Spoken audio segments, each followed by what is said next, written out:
All right. So we got X-Men 97 back again. I didn't talk about the trailer, but you knew I was gonna have to talk about these first three episodes, and I'm gonna try to actually review the whole season. I think it's season one. I stopped like two episodes short of the season finale or something like that. But yeah, I mean, it's X-Men 97 time, and like the theme song, man. I mean, just tell me you don't get hyped when you hear that song.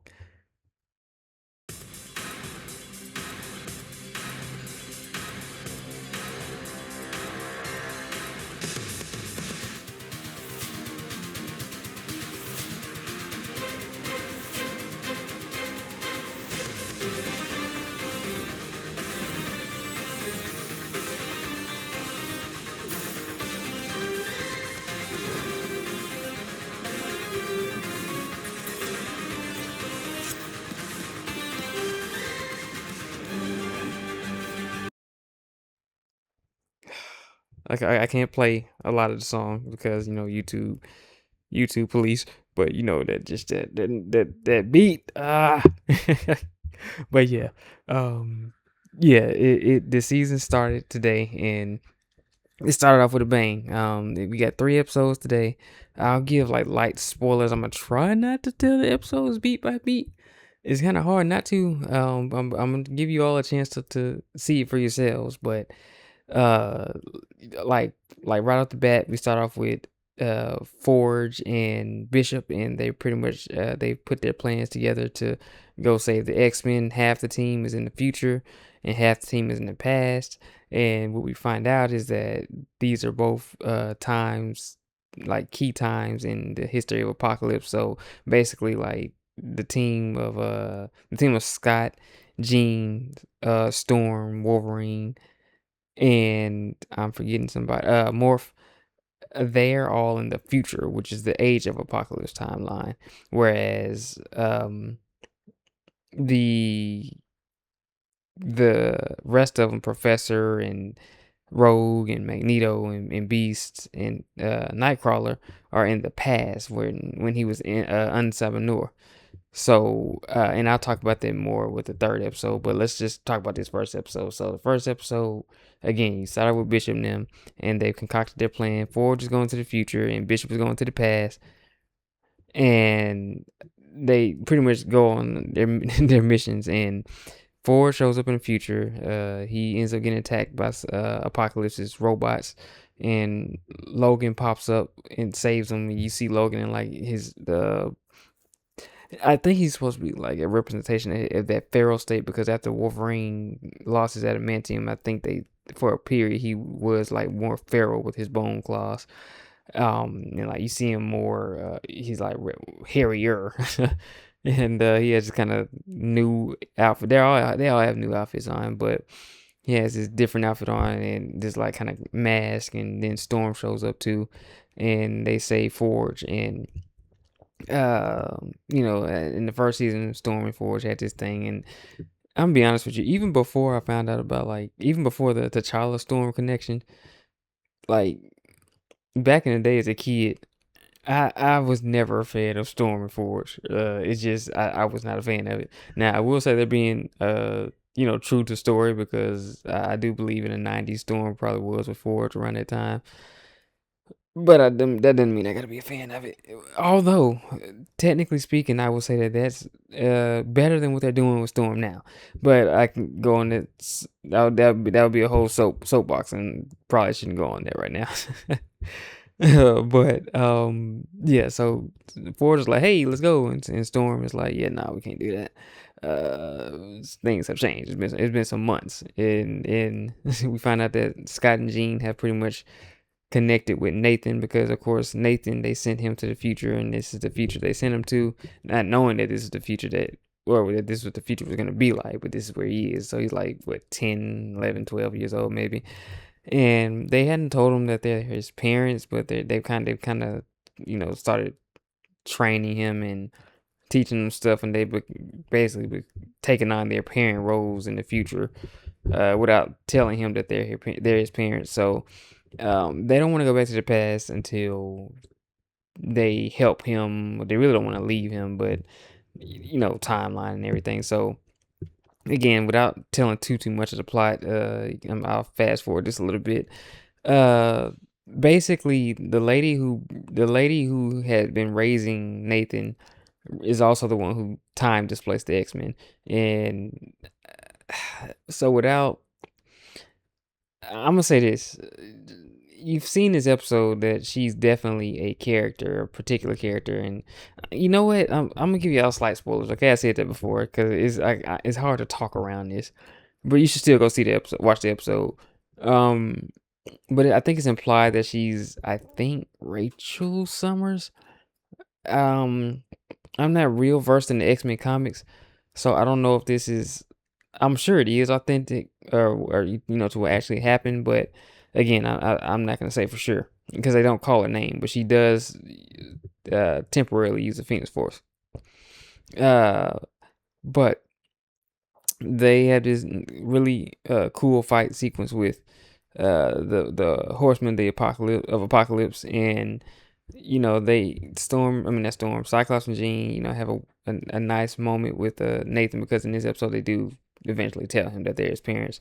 And yeah, he ends up getting his uh computer arm thing that Cable has, because of course Nathan is Cable, and he sends them back to the past. Now he sends them back to the past, and then it cuts to the past where Cable is. So it's like shows his arm in the future, and then it transforms, or it kind of changes to the past slash, I guess, adult version. Is time travel, man. But they show the adult version of him in the 90s and what he's up to, and so he basically is getting ready to recruit his team. And by the way, before I forget, he at this point has not sent them back to the past yet. I should preface by saying that he has not sent them back to the past yet. He's getting ready to, and then the screen changes to the adult version of Cable, and so he on his list he's talking to his team, his first two teammates, being Psylocke and Archangel, and he's like, okay, we have to recruit two more people for our team. It turns out those two people are Jubilee and Sunspot. And so that's where that episode goes off. And then we go into the next episode, and we see Jubilee and Sunspot basically right after the events of season one. And she's kind of having a hard time, I guess, coming to grips with the fact that the X-Men are gone, and she's kind of having to figure out what she's gonna do next, and Sunspot's just kind of rolling with punches, right? So Cable approaches them, and he's like, "Hey, yeah, I want you to join my team." And of course, Jubilee's not really against it at all. She's like, all right, basically like, all right, cool, we're doing something. And so she's like, well, you got a name for this team, and this is this part really got a smile out of me. So they he said, he's like, he kind of smiles like, yeah, we got a name or whatever. Sorry for hitting the microphone right there, but he's like, yeah, we got a name or whatever. And then it cuts to the theme song, and so it's just like the regular X-Men theme song, except if the theme song has um Rogue and Storm and everybody flying around, all the X-Men who can flying around, and that you see the X-Jet, the Blackbird, and you've seen the opening. Well, they twisted this time, because instead of it saying X-Men and you seeing the jet and everything flying with Storm and them, it's a different jet, and you see Archangel, and I think no, it's Archangel and Sunspot, I think, and then you see X Force instead of X Men right there, and then it plays the same theme song, but it's like a slightly altered version of it. It's the same song, but it's like, I think, different instruments or something playing with it. It's really cool, and they have all the title cards for all the X Men on the I'm sorry, all the X Force members, and you see different parts. Different sequences of them throughout the series, and then you have this really cool part with Jubilee, because the theme song always shows scenes from the show. At least 97 does, and this isn't a scene that happened in the show, but you see a scene of Jubilee training with Psylocke in that sequence, and it just like that was awesome in itself, and it was a teaser of what you're gonna see in this episode because Psylocke training Jubilee actually Psylocke training Jubilee is very, very cool to think about, and it was actually time to be a cool concept. So we get into the episode. Their whole mission is to take down Apocalypse, and you end up seeing that one of his horsemen or anyone is at this like festival or something, and the X-Force are after him. So they end up catching him, and then they get the information that they're looking for, and um, Psylocke reads his mind, and Jubilee's like, aren't you supposed to ask permission? And he's like, yeah, no, Cable's like, yeah, no, we don't do that. That nice polite stuff that Xavier does. We get our information. So she kind of reads his mind, and they find out that Apocalypse has obtained um this coffin, and they don't show who's in there. They open it, and then there's like this mental block that Psylocke can't see it. Um, Pretty sure that's probably Gambit, but anyway, the block is with diamonds, so Jubilee's like, okay, that's got to be Emma Frost, and so they track down and find Emma Frost, and Emma Frost is like, oh yeah, I work with the Horseman, and so she offers to take them somewhere so they can track down Apocalypse, I believe it is. And of course, it's a trap, and that's because there's a team, and I kind of forgot to mention this. There's a team of mutants that are actually hunting down and arresting young mutants and imprisoning them. And I think it's the X Factor team, and it's like Havoc, Polaris. I think the big man's name is Strong Guy. I think is his name. I can't remember. And that one chick with the like fox hands or whatever. So they end up coming to blows because I'm sorry, Emma Frost betrayed, double crossed X Factor, not X Factor, X Force. Dang it. And so the X Force actually gets overwhelmed, so they have to retreat. And the X Factor team ends up getting Jubilee and capturing her. And so X Force gets away, but Sunspot's like, yo, we need to go back and get her. And Cable's like, nah, she's good. I trained her. And he's like, I don't care if you trained her. We need to go back and get her. So we cut back to Jubilee, and they're questioning her, and she's basically not breaking. So they have this moment where Polaris is questioning her, and she's still not budging. So they end up putting her in the jail cell, and Jubilee sees like all these other young mutants that are imprisoned on this ship. And so she did manage to talk no jutsu. If you, I hope you get that reference. But she manages to talk no jutsu Polaris into kind of being on her side. So Polaris comes back, and she's like, "Look, I'm not busting you out of here, but I give you like a 5-minute window to figure out what you're gonna do." So she messes up the security camera, and she deactivates Jubilee's collar, I think, and Jubilee busts out. And this sequence is probably, as crazy as this is to say, out of these 3 episodes, this sequence is probably my favorite sequence out of all 3 episodes, and it's not even a sequence with my favorite character, because my favorite character is Cyclops. And I did not think, I didn't, y'all, I promise, I didn't think that my favorite sequence in one of these episodes would be a Jubilee sequence, but this was one of the coolest sequences, honestly, of this series so far. So Jubilee goes through, and she basically busts out all these mutants that were imprisoned, but in the process she has to fight off these soldiers. In Jubilee's training with Psylocke, you can see how how I don't know, it would have been two I hit the microphone again. But you can see how it's been like, what, I think 2 or 3 months. You just in those 2 or 3 months, the training that Psylocke has given her, in my opinion, I think really just leapfrogs everything that she learned with the X-Men, because Jubilee is like using her powers in a more creative way. You can tell her combat skills are better. She actually does this thing where I think she propels herself like off of the wall, off of a soldier or something like that. She really only gets hit one time, and that's when she wasn't paying attention. And there's this part where they kind of all the soldiers kind of jump around or surround her, like try to I guess jump on her, but she like charges up her powers and like does this if you know Dragon Ball games like Tenkaichi, she does this like explosive wave type of attack where she uses this energy barrier and like blows all of them off of her. And then like the X-Force ends up coming back to help her and they get the prisoners. And so Havoc is like, well, look, there's nowhere you can go. You just come on, put this collar back on. And she's like, nah, I don't think so. So she jumps off and like uses her powers to put a bunch of fireworks to, I guess, kind of cover her escape a little bit too, and the ships. And Sunspot catches her, and then they get away. And so at this point, they're all fugitives.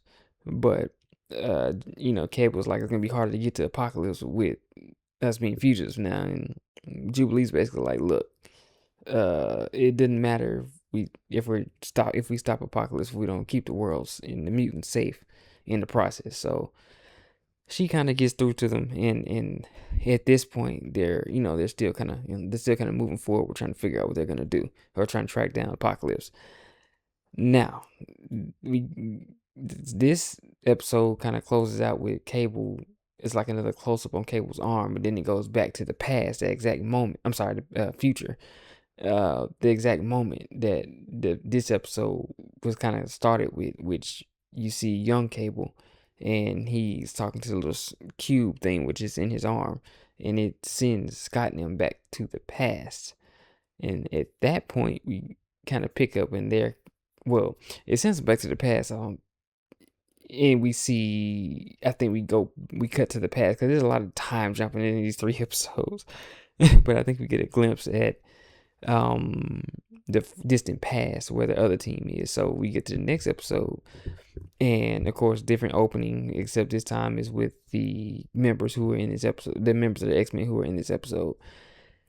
And we see that Magneto has been counseled to Ansabanur, which I saw this in the beginning. And I was like, is that a good idea? Y'all letting Magneto counsel young Apocalypse before he becomes Apocalypse? I don't know, but it made sense as you watch the episode.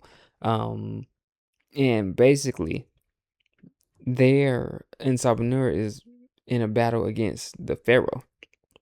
And the Pharaoh has like all these robots and stuff. And I had forgotten this until I watched this episode. But it clicked after I was like looking at the technology and stuff that the Pharaoh had. I'm like, that don't make sense. And I'm like, that don't make sense. But I had to remember the Pharaoh is Kang. I completely forgot about that. So Ramatut, Kang came back to the past during Apocalypse's time to become the Pharaoh back then. And I completely forgot about that. It is really cool to see. Now I don't know if they're gonna reference it in the show because this episode is a to be continued when it's finished. But all they tell you is his name is Ramatut. I don't know if they're gonna use the name Kang at any point. Technically, they should, I think, but we will see. But this episode, and this is probably the slowest out of the 3 episodes, is basically Magneto coaching Unsubbing to. He's trying to get him to believe in Xavier's philosophy in terms of mutants and human coexistence and everything. So he's trying. Unsubbing is typically usually a violent person, and I think ironically, Magneto's trying to teach him to be less violent. And so it kind of works until this guy who Unsubbing was raised by finds that the X-Men were trying to build a time machine with the robots that they had beaten to go back to the future. And then Unsubbing doesn't like that, so a fight ensues. Kang ends up tracking where they are, and he sends like this massive beam at their location, and that's where it's to be continued. So yeah, these first 3 episodes were all hits. Like, even though the third one was slower, they were all slam dunks. I'm very much so looking forward to the rest of the season. It's only 9 episodes, and I wish they would do more, but hey, what can you say? What can you do? But the season itself is starting off with a bang. I've liked everything they've done with it so far. It's just more of the same from the first season, so that's good. Again, Jubilee being or having my favorite sequence in this first 3 episodes is wild. and we might see even more cool stuff from her. It's always nice to see Psylocke, especially in that old '90s outfit she had on. And yeah, everything else is awesome. Like I said, I'm trying not to spoil too much. Definitely go watch the episodes for yourself because there's stuff I didn't mention. There's character moments I didn't mention. Just check it out. Please go check it out. Hit that like button if you like what you saw here. Drop a comment to let me know what you thought if you watched the episodes already. Hit that subscribe button for more. And remember, we have the high ground. Catch you later.